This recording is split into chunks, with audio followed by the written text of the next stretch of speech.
Thank you very much, all of you. And so now we wanted to open things up for discussion and questions, and Bob will come around with a microphone.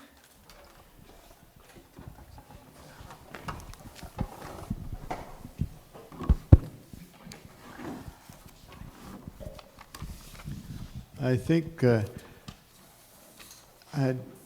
I missed it if you did say anything about repair. That's one of those words that doesn't get used in the reuse. It's like repair is a very important thing. A couple of things that Dick Frankie left out was the name of our CSA. I'm sure most of you know it. It's at West Haven Farms. The other one is the Kestrel Perch. It's a berry farm. And you must come up, even if you don't take out a membership in the CSA, you can come up and there's lots of days during the summer when you can pick your berries at a very minimal price. And of course, it's nice to live at a place in Eco Village where my walk to Kestrel Perch is 5 minutes. So I can run down and pick my breakfast berries and have them ready for the next breakfast. Kay, could I answer? Could I make a comment about that, about repair? For a long time at the Solid Waste Division, we looked for all the possible ways that people could have things repaired in Tompkins County, and particularly furniture, because those are bulky items, and that's the kind of stuff that takes up a lot of space in our waste stream. Just sheer bulk and weight, mattresses and wooden chairs and all other kinds of furniture. And there were a few places in the county. One was at George Junior Republic. Not quite in the county, over in Cortland County was the, I can't think of the name of it. It was a sheltered workshop. In fact, Challenge Industries here used to repair furniture. So there were still some outlets for ways to get furniture repaired. There were still some small engine and small appliance repair places. But what's happened in our consumer culture is that we really favor the cheapest goods possible. We flock to Walmart, and we flock to the stores that will provide us whatever it is we want for the lowest amount of money without thinking about how long that good is going to last. So you buy a toaster now that lasts maybe 3 years if you're lucky, and when it's gone, there's no one to repair it. You have to throw it away or at least put it in the scrap metal pile. And you're lucky if you can even find one that's got any metal in it. They're almost all plastic. So it's a real problem. Repair doesn't really happen much anymore. So, our answer to that was, if you can't get it repaired, and if you are buying an item, buy the most durable goods that you can buy, and certainly with some kind of a warranty, if there is such a thing. I just had to buy a new stove, and I was appalled at what was out there, for my price range. I had to get rid of a very large old GE stove that was probably built, I'm guessing, around 1960. And 2 years ago, it was still working in my kitchen, but it was too big because it was too close to my wood stove. So I gave it away on free cycle, and it was built like a Sherman tank. It was the Hummer of stoves. It was unbelievably heavy. The two guys who came to pick it up said, we got two guys, we'll just get it right out of here, and they nearly broke their backs. It was like moving a grand piano. So I went to find a replacement, and I can literally bend the sides of the stove in with my hands. It is so flimsy. And even when you want to buy a durable object, it's not necessarily going to be all that durable. So it's frustrating, but I think we need to be thinking more about, if we're going to be manufacturing things or even buying things, make sure that they're made in a way that you can get some use out of it so that it has a decent life. I'd like to add something to that, which also connects to a couple of the points that Dominic Frangillo was making. In thinking about this pre-cycling idea, when you look first at the characteristics of what you're buying, one of our fellow activists out in California at the Occidental Art and Ecology Center, a guy named David Bowen, has suggested that 3 criteria ought to be applied to the extent that you can when you're buying things like furniture or machinery or anything like that. You should look for things that have the lowest possible embedded energy. That is, the energy that was used to produce them was the lowest possible given the circumstances of what you had to make. It should also have had the lowest toxicity in the manufacture, and also the disposal of it if it can't be repaired. And we should also try to buy products that have the greatest amount of social justice as part of the process by which they were made. Now, actually, you're suggesting some additional ones, and you know, it would be good if we could figure out a good checklist. And I think one of the nice things about Ithaca, although obviously we have a long way to go too, we have a fairly large base of kind of aware consumers. And when you have a large pool of consumers who are at least thinking along these lines, looking for local products, which automatically reduces the amount of energy that was in them because they weren't transported over great distances. So that kind of solves itself more easily. But with a fairly large consumer base like this, we have the potential of setting up worker cooperatives and other kinds of businesses and keeping more of the surplus value that we produce here in the local community. But this does take a conscious effort. It won't just happen through looking for the cheapest product. You have to think about all the other things. I think there needs to be a lot more transparency and so in order to know those kinds of criteria about something that you're going to buy, we don't know what kind of labor made it, and we don't know what kind of materials went into it. How many of you have got a cell phone? I mean, we all do, and I do too. And I don't know how many of us, mine isn't with a company, I have to buy as I go, but you know, there are things in those cell phones that are being mined in the most bloody, awful countries. And I mean bloody by that, literally, that, you know, things coming from the Congo, these rare earths and stuff that we have to have for all our communication devices. So it's hard not to be, it's very difficult to avoid those things. And so we get into the whole issue of what I call eco-certification. When you buy that free trade chocolate bar, do you really know if in fact slaves, you know, kid labor isn't actually making the chocolate bars in Ghana or Sierra Leone? We don't know. So, you know, there's a lot we have to trust to greenwashing, as it's what I like to call it, because the companies are not going to tell you how bad their stuff is. There are certification programs, and they're getting better for things like forest products, forestry, I think it's the Forest Sustainability Council or something, so that you can, you know, if you want to buy cedar shingles for your house, they're not coming from old growth western red cedar. They're coming from something more sustainable. But it's a tough order. We have a long way to go in sort of building ways that we can trust that what we're buying is actually what it claims to be.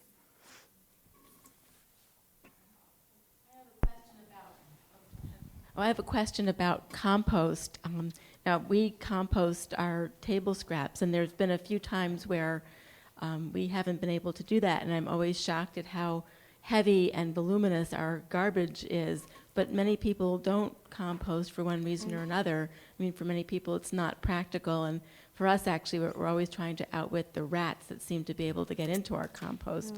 But are there any plans afoot to develop a more comprehensive system for composting? I'm happy to say that when I last talked to the Solid Waste Division, they're working on a food scrap drop-off system, which will be one more thing that you can take down to the waste center, solid waste center, the recycling center. It will not probably be a curbside program for any time soon. Now, Seattle does this. You can put all your food waste and your green waste and everything out, and they will collect it all. But we're not Seattle. And we don't have a year-round growing season either. So they have different issues that they have to deal with. The rats are difficult. And I would say I am not the expert on compost by any means. Definitely call the rot line and talk to people at Cooperative Extension. You have.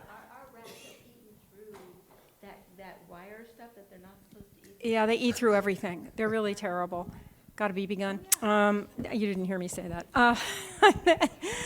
I don't know what to tell you because it really does depend on where you live, and they are pretty determined. There are above-the-ground bins that they can't get into, but you don't have them in contact with the ground, so you don't get the worms and all the other good critters that get in there. But there are these tumblers that are on racks.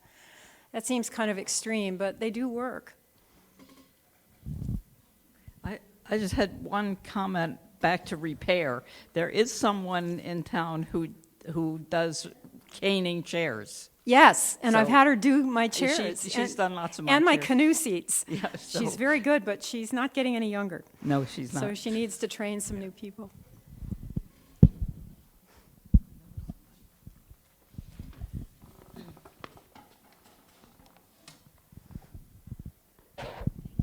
Dominic, oh, sorry about that. Dominic, this new research that you were talking about, is that available? Yes, it is. How do we get a copy? I can send you the link afterwards, or you can also Google it. It was in the climatic change letters and reprinted in Nature, actually. Bob Howarth's original study was reprinted in Nature. Okay, I'll speak with you afterwards. Thank you.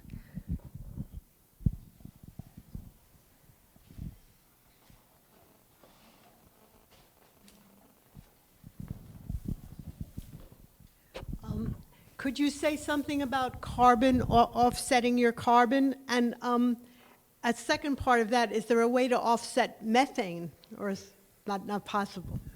It's a great question. So the question is on carbon dioxide offset, and I actually did offset my travels to the UN climate negotiations to Durban through the Finger Lakes Climate Fund, which is a local fund put together by Sustainable Tompkins, which the money that you would pay calculating how much carbon dioxide you emitted is reinvested locally in home energy efficiency upgrades for needy families.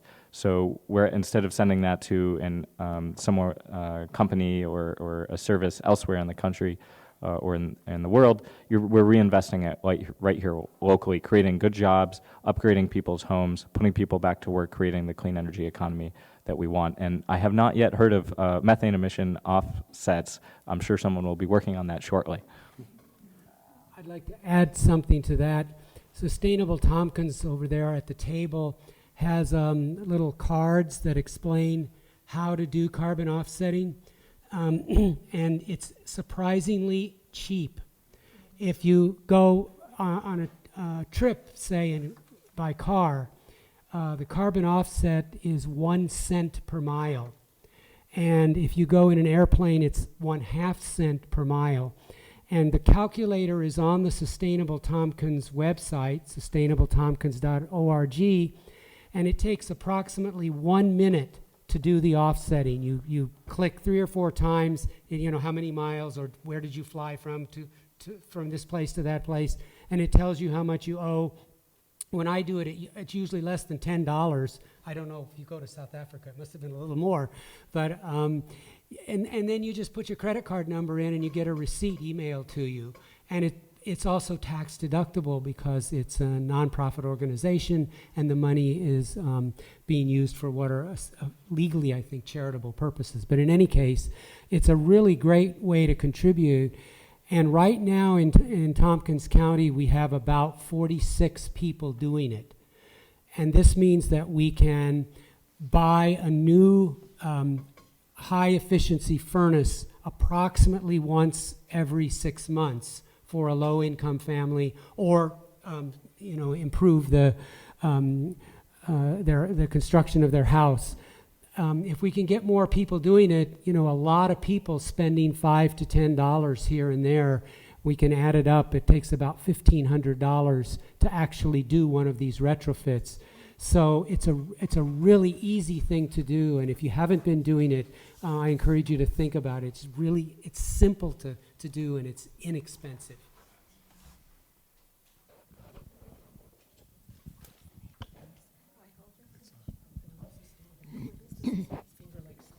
Hi. One question. Two things I want to say. One is Governor Cuomo apprised of your study on what methane, the power of the methane, and also what the fracking causes? Does question.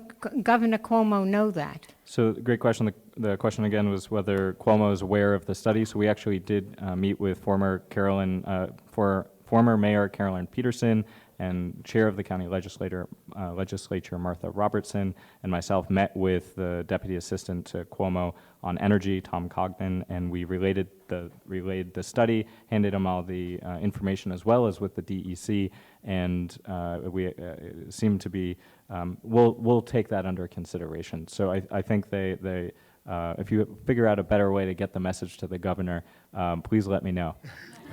I don't know that, but it seems critical that he be educated in this.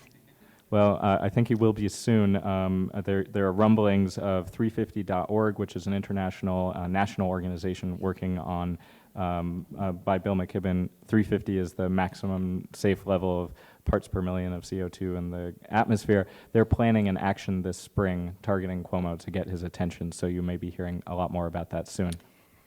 That should be, I think, productive in getting control over this fracking.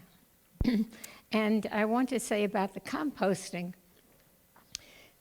I live in Eastwood Commons, and they have,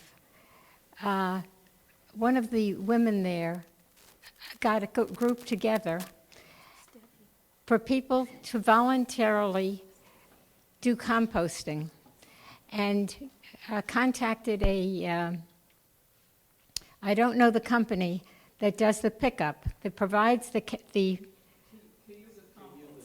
pardon me?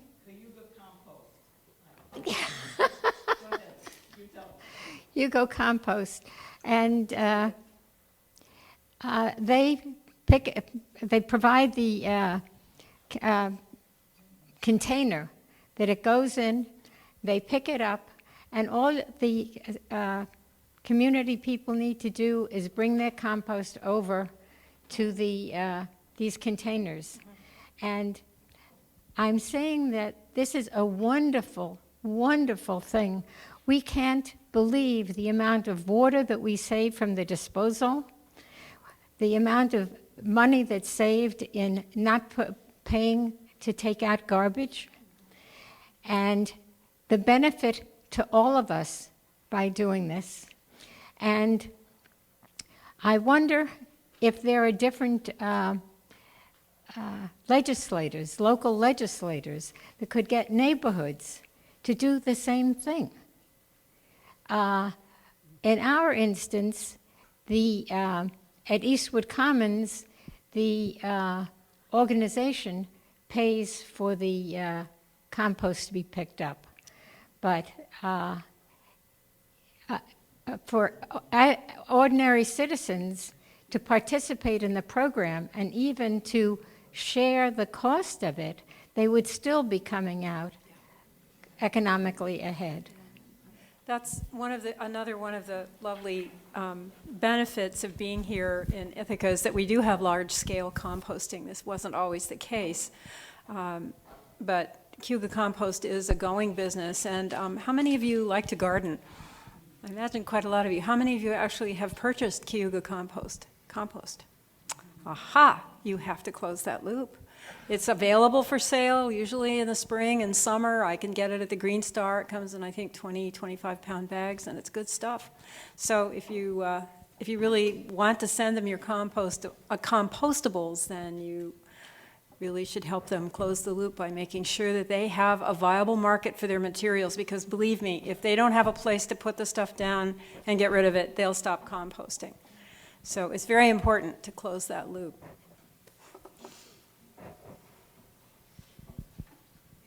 I actually had one question. Dominic, you said that there was this proposal for the Economic Development Council, and that you and others had submitted, and I wondered, is that actually coming into fruition?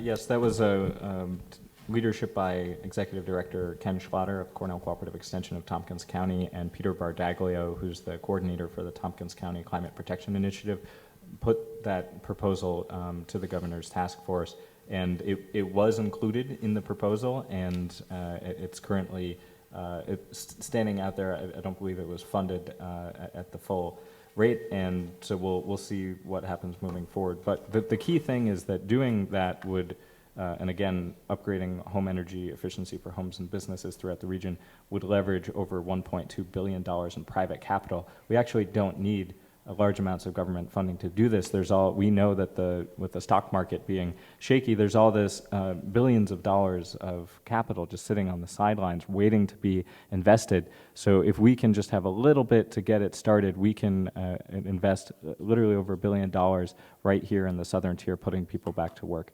So I think that's the challenge for us moving forward, is getting enough of it going that it's seen as a viable investment. Are there other questions, comments? Well, thank you very much. This is wonderful. Oh, Katie. Well, I want you to say something about youth. Something about how young people are being involved in these decisions and in implementing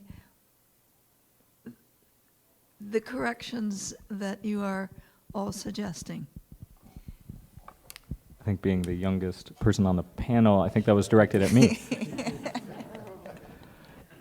So climate change is one of those issues that is has injustices for a lot of reasons. And one, again, was that the people who are least responsible for it are suffering the most of the costs.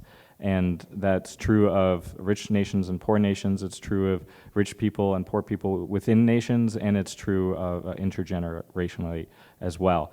And the people that will suffer the consequences the most haven't been born yet, and the people who are next in line are the people who are just born, and so on down the line. And what's interesting is we are seeing young people getting involved, realizing that this is the issue of their time, that this is the calling of their lives, and they've mobilized, and just last year showed up with over 10,000 people in Washington, D.C., going into the halls and corridors of the Capitol building and talking with legislators about how they can create a new green economy, a clean economy, put people back to work and rebuilding the downtowns, and that's the future that they want. And I see that's happening all across the nation. Right here in upstate New York, out of that Power Shift conference started a new New York State activist network, climate activist network, that has over 25 campuses involved in upstate New York, and they are intricately involved in the fracking fight and putting pressure on Cuomo. As we said, we'll hear more about that this spring.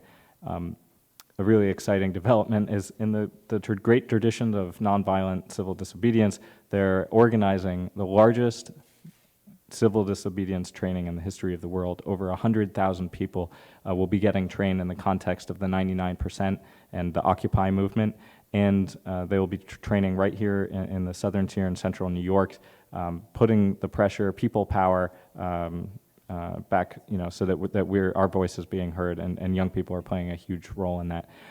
But it's not just about young people. This is really an issue where we need everyone to come together, because it's going to affect all of us. So now's the time for us to come together and see that we're much stronger together than apart. Great conclusion.